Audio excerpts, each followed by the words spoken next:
हिंदुस्तान की बड़ी रियासत उत्तर प्रदेश में असेंबली इंतखाबात, सियासी पार्टियां मैदान में अपनी किस्मत आजमा रहे हैं।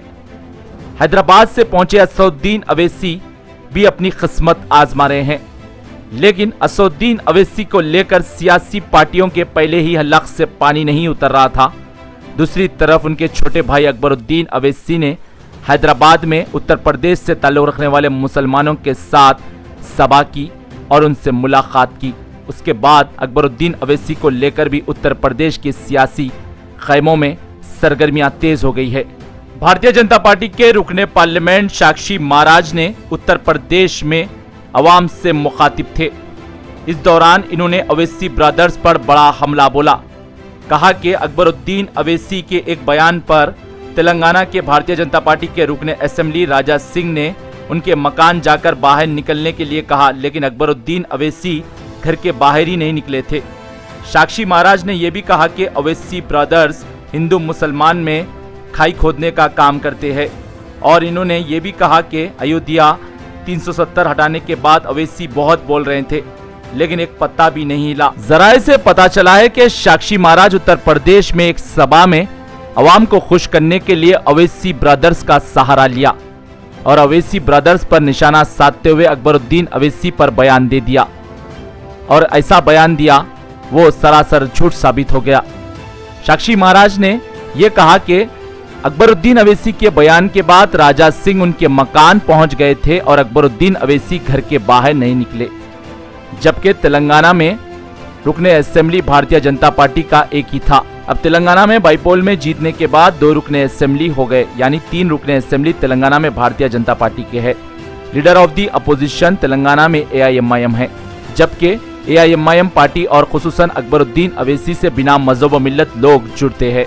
तेलंगाना में अकबरुद्दीन अवैसी मुसलमानों की भी बात करते हैं और हिंदू भाइयों की भी बात करते हैं और सिख भाइयों की और क्रिश्चियन भाइयों की भी बात करते हैं, चाहे वो तेलंगाना की असेंबली हो या फिर कोई सभा रहो। अकबरुद्दीन अवैसी के लिए मस्जिदों में दुआ की जाती तो मंदिरों में पूजा भी की जाती है। अब उत्तर प्रदेश में मजलिस इत्तेहादुल मुस्लिमीन को अवाम का आशीर्वाद मिल रहा है, तो दूसरी तरफ सियासी जमातों का खौफ बढ़ रहा है। उत्तर प्रदेश में सरकार किसी की भी बने, लेकिन सियासी जानकारों का कहना है कि मजलिस इत्तेहादुल मुस्लिमीन 2022 के उत्तर प्रदेश असेंबली इंतखाबात में खाता खोलेंगी। मजलिस इत्तेहादुल मुस्लिमीन से सिर्फ मुसलमान ही नहीं, बिना मजहब मिल्लत लोग जुड़ रहे हैं। उत्तर प्रदेश में मजलिस इत्तेहादुल मुस्लिमीन के हर इंतखाबी जलसों में अवाम का हुजूम भी देखा जा रहा है। अब आने वाले वक्त में उत्तर प्रदेश की अवाम मजलिस के कितने उम्मीदवारों को मुंतखब कर कर असेंबली पहुंचाती है, ये देखना होगा। ब्यूरो रिपोर्ट, भारत की तरक्की। वही ठीक कर देगा वो हैदराबाद से निकलने नहीं देगा तेरे को। तो हमारा एक शेर बबर शेर तेरे हैदराबाद में बैठा है, धूलपेट में बैठा है, तेलंगाना में बीजेपी का विधायक है, तू उससे ही बात नहीं कर सकता। आपको जान के आश्चर्य होगा, जब अकबरुद्दीन ओवैसी ने यह कहा था कि 15 मिनट के लिए पुलिस हटा ली जाए तो हम हिंदुओं को क्या कर देंगे, वो 50 लोगों को लेके टी राजा सिंह पहुंच गया था उसके घर पर और साले बाहर निकल, 15 मिनट तो बाद में होंगे, हम आ गए यहां पर। तो ये केवल बोलते हैं, इनके पास कुछ नहीं है। ये हिंदू और मुसलमान में खाई खोदना चाहते हैं। मैं हिंदू मुसलमान दोनों का हृदय से धन्यवाद करना चाहूंगा। धारा 370 हट गई, पत्ता नहीं हिला पत्ता। और सुप्रीम कोर्ट ने अयोध्या का निर्णय किया, पूरे हिंदुस्तान में कहीं पत्ता हिला? ओबीसी कहता था ये ईंट नहीं रखी जा सकती, खून खराबा हो जाएगा, खून की नदियां बह जाएंगी। कुछ हुआ क्या? अब इस देश का मुसलमान भी बहुत समझदार हो गया है, और कुछ तो इतने समझदार हो गए घर वापसी करने लगे। हमारे भी साहब आगे, पता नहीं कितने आगे क्या क्या सोच रहे हैं। और अधिकांश तो ये कहने लगे, साहब ये तो हम हिंदू ही, तो किसी की तलवार की डर की वजह से मुसलमान बन गए, तो अब तो किसी की तलवार का डर है ही नहीं। अब तो अपने अपने तरीके से भगवान की आराधना करने के लिए सब स्वतंत्र हैं। ये आजाद भारत है, किसी के लिए कोई प्रतिबंध नहीं है। और मित्रों, हिंदुस्तान में मुसलमान जितना सुरक्षित है, उतना सारे विश्व में कहीं मुसलमान सुरक्षित नहीं है।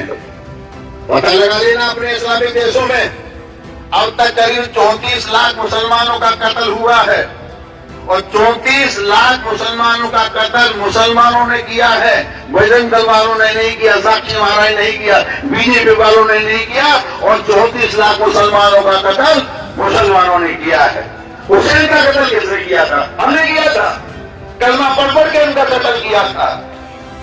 मौलवी थे, बड़े बड़े कुरान के जानकार थे, कलमा पढ़ के बेचारे हुसैन को मार दिया।